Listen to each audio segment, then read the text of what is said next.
Hey y'all, so I'm here with another video. So I came today simply because, I had this little video previous to this called I Love Her, and I talked about Cash Doll.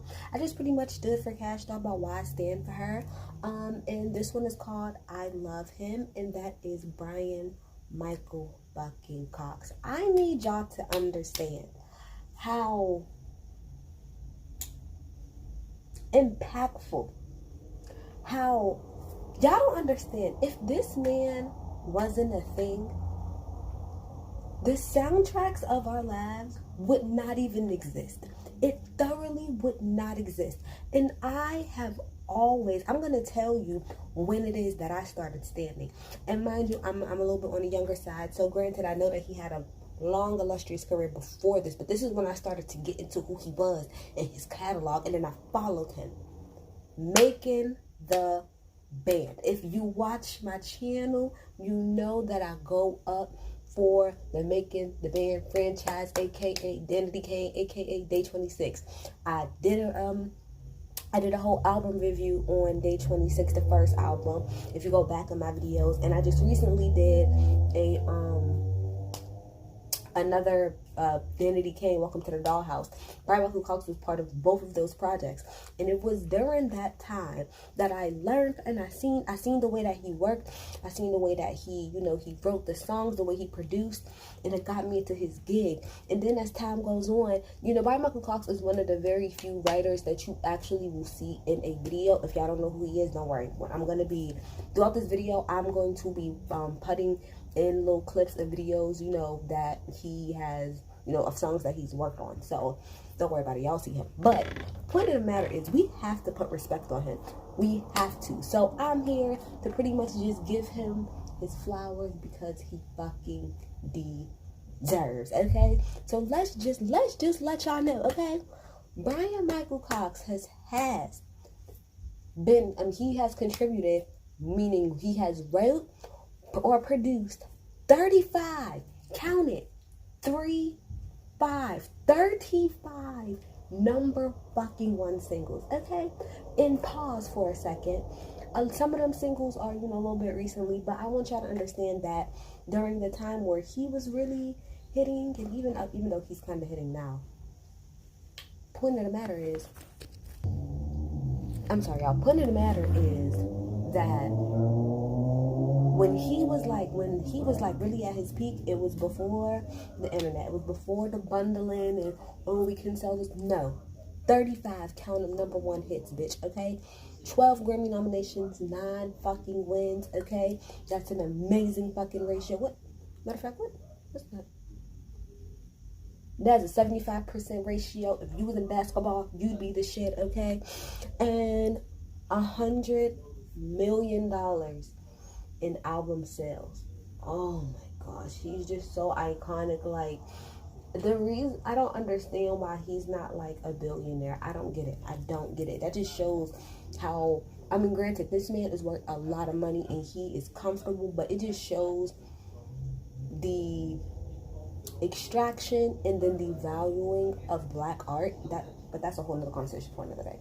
Anyway, so he grew up in Texas, okay? Fun little fact, he went to the same high school as Beyonce, and he actually, when he was a senior and she was a freshman, and that's actually the first person that he ever recorded a demo with was Beyonce. Now, they didn't actually work together until Destiny's Fulfilled, which, of course, he worked on literally the best Destiny's Child album. I don't care what nobody say, Writings on the Wall is cute or whatever, but it's not Destiny's Child Fulfilled, which I also did an album review on that, okay? So, shout out to him. But, so we're just gonna kind of run through some of his hits. So, the first 2 hits that he had was with a group called Ideal. Now, they had 2 songs that he did. He did Get Gone, and then he did Creepin'. So yeah, that was pretty much his first 2 hits. So what I want to do is, we're gonna get into it. I do not have the time to sit here and list every single song that this man has ever written or was a part of or produced, because we'll be here all fucking day. But I did pick out the ones that stand out to me and that are just culturally impactful. And then after that, we're going to get into the albums in particular that he had his hand in and that he pretty much overseen, okay? So let's start out, all right? We got this. Just be a man about it. I also want to say that him and Jahante, Austin, if y'all watch that Versus, they worked on a lot of stuff together. But point is, sickening, okay? He did Puppy Love for Bow Wow. Like, come on. Puppy Love. Then he did.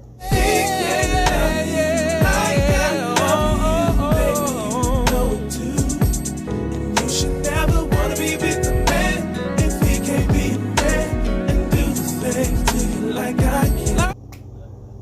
Y'all don't understand how much I love Jagged Edge. And then he also did. Then the thought of losing you. We ain't getting no younger. We ain't getting no younger, girl. No. Been feeling you all the while. Girl, let's just get married. I just want to get married. Here's the thing. We could stop right there. We could literally stop right there and he'd be iconic. Literally, he could literally live off of those three. Just be a man about it, He Can't Love You, and Let's Get Married. Let's Get Married alone, he can live off of for the rest of his fucking life. I'm so frustrated at how good he is. He also did Everything That Keeps Me Up When I'm Feeling, I don't know about you, but I gotta keep, cause I don't look pattern, and it's hard to find nothing shorty like mine. Baby, yes, I'm addicted to how we kick it. Classic, middle school, classic 106 and Park days, okay? Classic 106 and Park days. Then, if y'all also know, he worked with Trey, so he did I Can't Help But Wait Till You Get Back With Him, It Don't Change. And the main reason, like I said, I stand for this man. He literally helped write and produce my favorite fucking song from Trey Songz.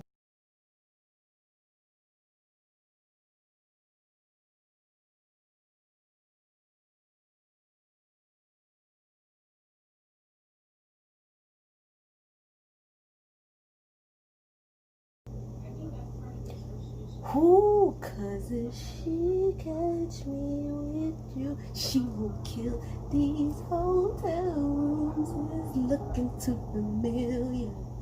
Your love is over.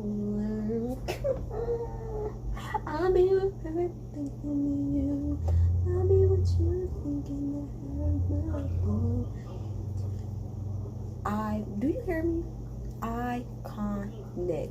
I fucking iconic, okay? And like I said, he's one of those writers who would kind of pop up in a video. So if y'all can see him right there, he also popped up in. Yeah. You know, it's funny. Seems every time I try to forget about you, my feelings pull you back in. Granted, I know we're really not on the best of terms with Marcus right now, but that whole song is about.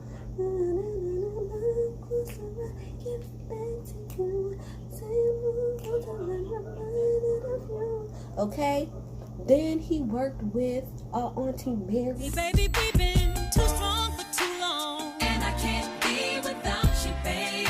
And this is not the last song that he worked on, but this is the last song I'm gonna play now, simply because, again, it's like top 2 favorite songs from this person. Top 2. Actually, I'm not gonna insert the video because I already know I'm gonna have more than enough copyright strikes on this, so I might as well just play this shit from my thing. He did this.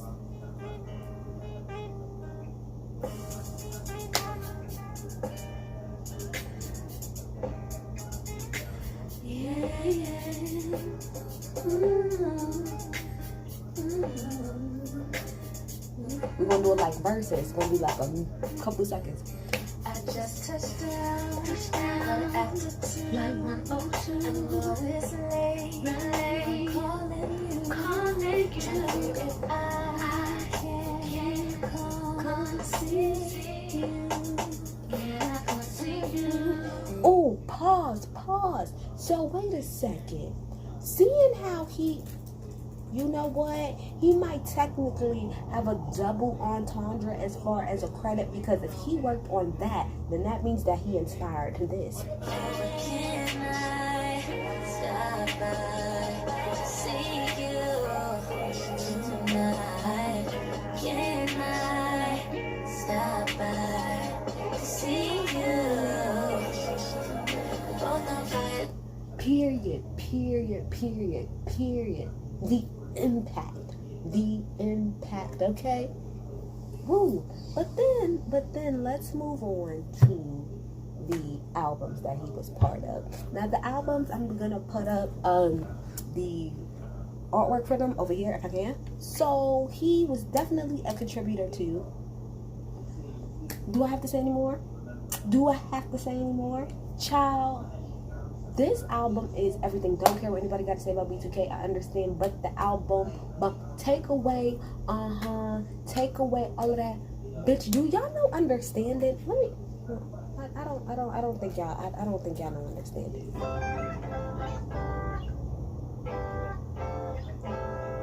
You know, this is a little something for the brothers. Little anthem. Let the ladies know what a brother needs. We need a little understanding, you know what I'm saying? Like this. And me understand me. Something that I got relax to work. No drama, that's just me. You wanna be the one I want. Let me understand me. Now check. And of course, we know the classics. Baby, that's the reason why I love you. You're my heart, girl. And with all the crazy things that I do, you're still here, girl. Come on. Do you want to know? This is what I want you to understand. As if you are my age, then you would know, you would also know Bryan-Michael Cox from the first Chris Brown album. Bryan-Michael Cox was all up and down that damn fucking album. And look, he told you. Wait, hold on. He told you right here. Yo, it is an honor. And he gave us Chris Brown. I'm gonna cry. R&B. Did he lie? His name is Chris Brown. Huh. And you know what this is. Yeah. Another beat got straight.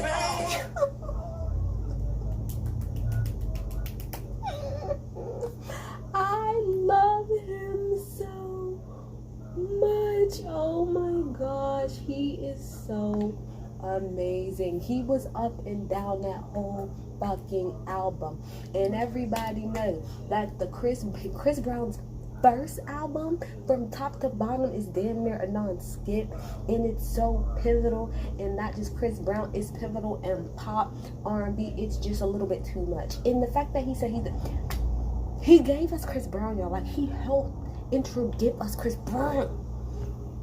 He wins off of that alone. I'm done, okay?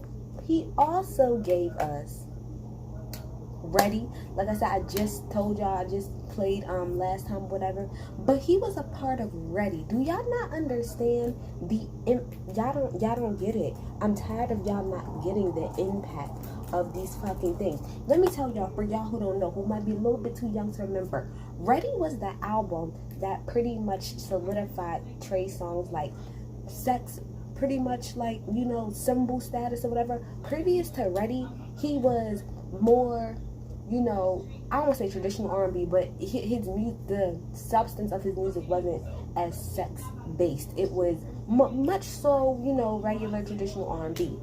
But Ready though, Ready is when Neighbors Know My Name came out. Ready is Panty Dropper. Ready is I Invented Sex. That's the Trey that we got. One ready, okay? So Bryan-Michael Cox is pretty much responsible for the transformation to the sex tray that we have. Do y'all not understand how important? Y'all don't get how important stuff like this is. He did One Love, y'all. He wrote One Love. It's not fair. Like, at this point, it's not even freaking fair. It's not fair. I'm so frustrated. Like, he's just, oh my gosh, he's necessary. He's so freaking necessary. He's so necessary, okay? And then he also gave us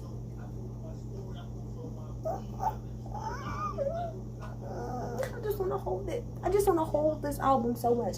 I want to hold that album so much. Y'all don't even understand. Fantasia's second album. Are you serious? Are you serious? Fantasia's second album. An amazing album. Just as good as her first album, alright?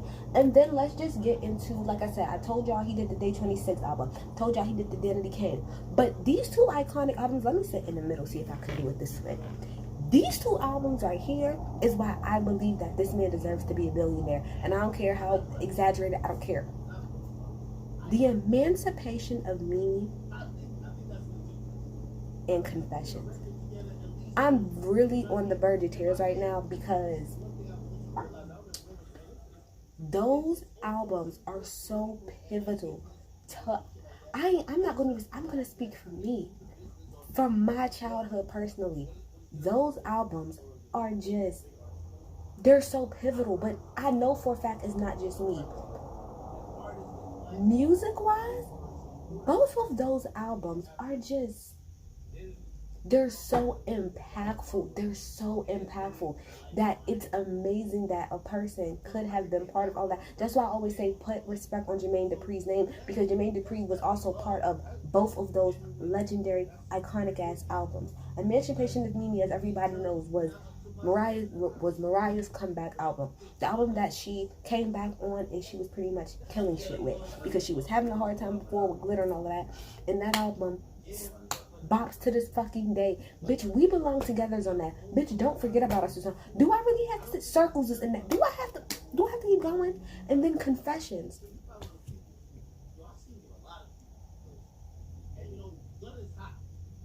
There's nothing to talk about.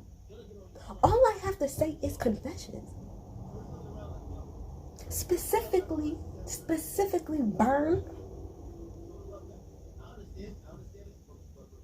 Go back to 8701, You Got It Bad. Y'all gonna put respect on B. Cox's name. I know everybody in the industry do, but I just want the general public to give this man his 10s. I promise y'all, if it wasn't for him and Jahante, okay? If it wasn't for these two, R&B as we know it, I promise you it would be just lacking. This, somebody send this to B. Cox and tell him, I appreciate you. I would love if you wrote a song for me. I don't even think my voice is even worthy enough to sing anything that you write. But point is, I appreciate you. You are